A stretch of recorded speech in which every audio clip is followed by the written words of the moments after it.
video is a response to Katey Flowers and her Only 10 Decks challenge. This is tarot and oracle combined, and yeah, given that I am kind of a deck dragon at this point, this was really difficult for me to narrow down.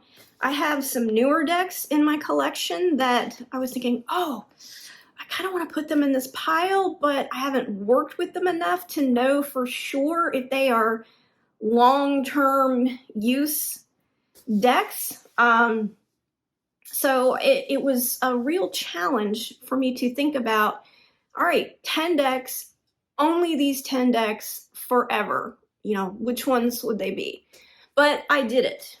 And these are in no particular order. But we are starting with the Zombie Tarot. This has been one of my favorite decks ever since I got it. I love this deck. It is cheeky, but it can give you some very, very serious readings as well. It has a sort of 1940s, 1950s kitschy feel. I'm sorry, but the Queen of Cups, every time I see it, I see Bianca Del Rio. Like, this is zombie Bianca Del Rio to me. And this is definitely a callback to the original Night of the Living Dead movie, the 1968 version. And some of the imagery can be, you know, it's a little gory, a little bloody, but only in a way that is kind of camp, you know? But to me, it just has this funny feeling, you know, funny vibe. But I've gotten some very serious readings with it. And I have always been able to just read really well in an intuitive way with this deck. So this deck is not a Rider-Waite-Smith clone. It has its own imagery that reflects the traditional meanings of the cards. Most of the time, some of it is a little bit different, but that has not impeded my ability to read well with the deck. And in fact, it really clicked with my intuition and my intuitive reading right off the bat. So this deck is never going anywhere. I love that it is kind of dark, kind of creepy, but also irreverent, a little campy, a little kitschy. Like, the whole vibe just fits with me perfectly. So I do have to have one Rider-Waite-Smith deck on the list, and I have the Radiant Wise version. It's the one with these backs. I like this one because it's borderless. I wanted a borderless version of this. I'm not going to do a flip through because we all know what the RWS looks like. So next, let's look at an oracle. The Halloween Oracle. This is another deck that is not going anywhere because, like the Zombie Tarot, it is 100% my vibe, my jam, however you want to put it. I love the backs. And then I love the Halloween imagery and ideas and concepts and all of this delicious creepiness. I love it. I love it so much. So this is another deck that I can never see myself decluttering. I mean, honestly, I think I would give up every Rider-Waite-Smith deck and clone deck that I have before I'd give up my Halloween Oracle or my Zombie Tarot. In fact, I think, you know, if in fact, I think if I absolutely had to, I could narrow it down to those 2 decks and get rid of everything else. I don't want to do that, mind you, and I will not do that unless dire straits occur. But yeah, the Zombie Tarot and the Halloween Oracle are 2 that I cannot see myself ever decluttering. Kind of in keeping in the Halloween/horror theme, one that surprised me that I'm keeping is the Z Tarot. I'm kind of surprised that this one made my list because for slot 8 and 9, I was kind of waffling between a couple of different decks. And I ended up choosing this one because, I don't know, there is something about the dark apocalypse imagery in this deck, the glare, that I love. I love this card. I love the King of Pentacles so much. I love him.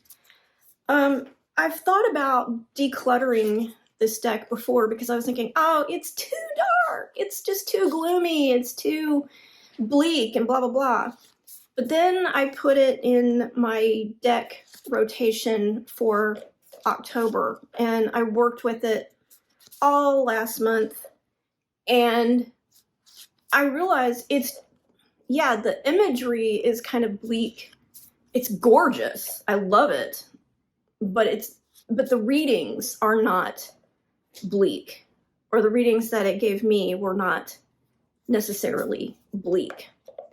And it actually was one day I was having a bad day and it gave me a little unexpected affirmation that almost made me cry. And so I was like, okay, you're not going anywhere. I'm keeping you. So on a less gloomy note, the LIGHTSEERS. Isn't this on everybody's list? I think everybody loves this deck. I don't know. I love the art. I love it. It is diverse. It's beautiful. You know, I love the imagery. And it's not quite a Rider-Waite Smith clone. So, you know, it's kind of its own thing. Look at this Knight of Cups, Charmer. But yeah, you can see the movement in the Page of Wands. It's just so dynamic and beautiful. Plus, like I said, I love the diversity in this deck. So yeah, not really a Rider-Waite Smith clone. And I'm fine with that, kind of like with the Zombie Tarot. I have to work a little harder with this one, I think, but I don't mind that at all. I particularly like reading for other people with this deck because it seems like, you know, they resonate with it. So let's look at another Oracle deck. And this one, there's the backs. This one is the Heart of Fairy Oracle by Brian and Wendy Froud. And I love this one just simply because I have always been a fan of Brian Froud's art.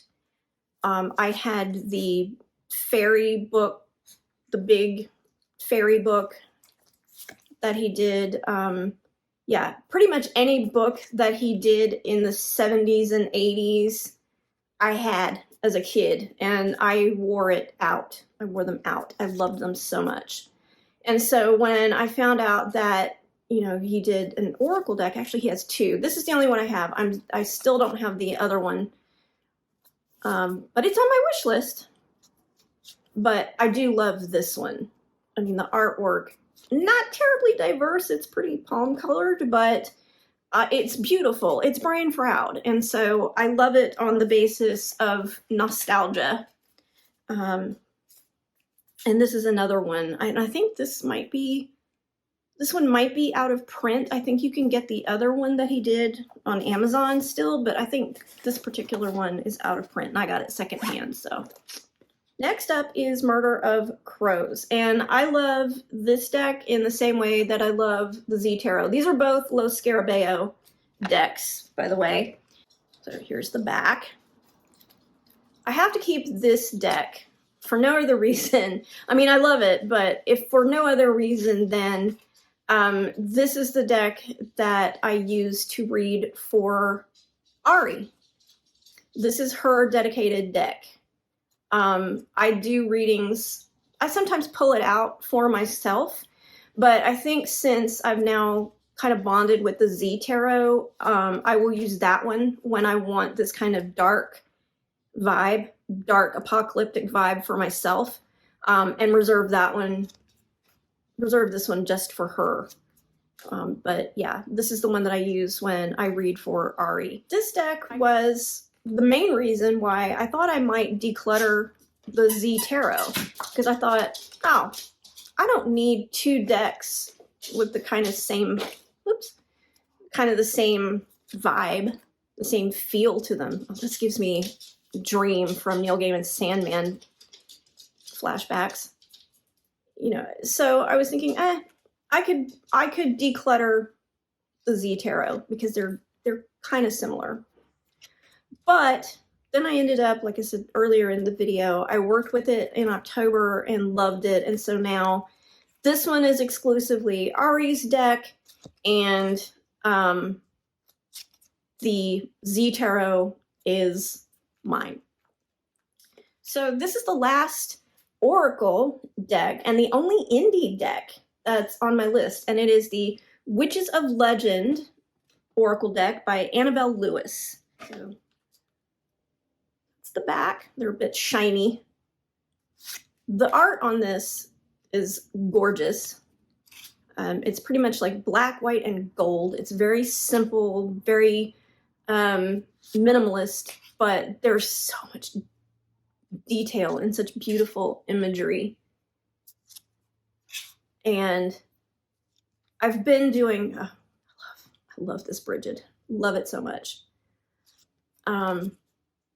It represents witches and goddesses from various pantheons.